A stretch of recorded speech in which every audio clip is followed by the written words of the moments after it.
The kingdom expected blood. For generations, any man who wished to marry Princess Elara of Valenreach was tested the same way, through combat, conquest, and spectacle. Knights shattered lances. Princes displayed scars like trophies. Victories were loud, brutal, and meaningless. Elara ended it all with one decree. There will be no more battles, she announced from the marble balcony.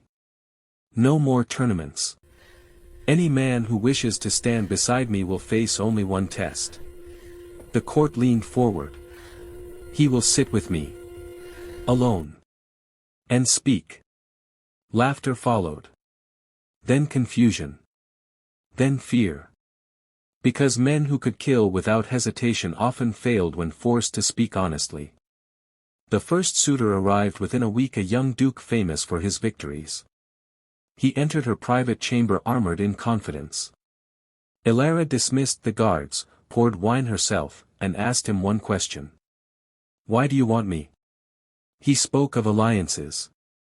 Borders. Power. He never once looked her in the eyes. She dismissed him before the wine cooled. The second suitor was a prince, handsome, polished, rehearsed. He praised her beauty too quickly. He spoke of heirs before asking her thoughts. She smiled politely and ended the meeting early. Word spread across the kingdom. The princess was not interested in strength. She was dissecting men. Some accused her of cruelty. Others whispered something more dangerous. She enjoys control. Suitors kept coming, warriors, nobles, men half her age, men desperate to impress. One by one, they failed. Not because Elara humiliated them, but because she remained silent long enough for them to reveal themselves. Men feared silence more than swords. Then came Lord Cashin Vale. He was older, not elderly, but seasoned. A man whose reputation wasn't built on victories, but on endings. Wars stopped when he arrived. Kings listened when he spoke.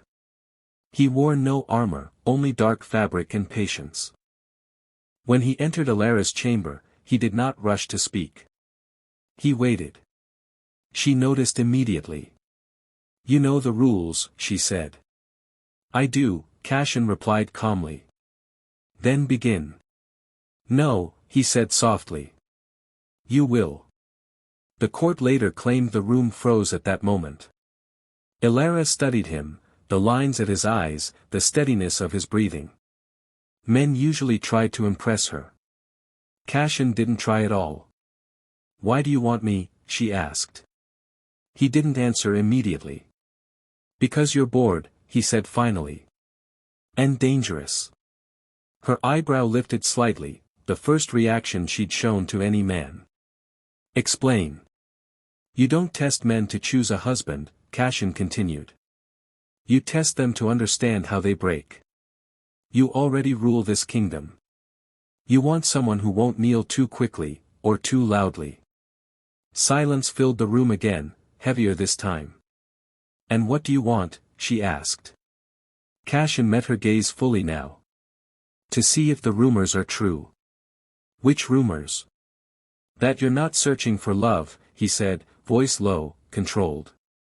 You're searching for someone who can stand where you stand, without trying to own you. The air between them shifted. Elara rose from her seat and walked slowly toward him. Not seductively. Intentionally. Power doesn't rush. And if I am, she asked. Then you already know, Cashin replied, that most men fear a woman who understands them. She stopped inches from him. You're not afraid. I've been afraid before, he said. It cured me. That night, no guards were summoned. No announcement made. Cashin left as he arrived, unclaimed, unchanged. But the next morning, Elara cancelled every remaining suitor. The court panicked. The council demanded answers. She gave none. Instead, Cashin was summoned again. And again. Always privately. Always without witnesses.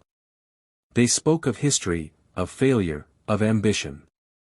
Of loneliness, the kind that comes not from lack of people, but from lack of equals. There was no scandal. No touches witnessed. Nothing for gossip to cling to. And that was what unsettled everyone the most. Weeks later, Elara stood before the court. "I have chosen," she said. Gasps echoed.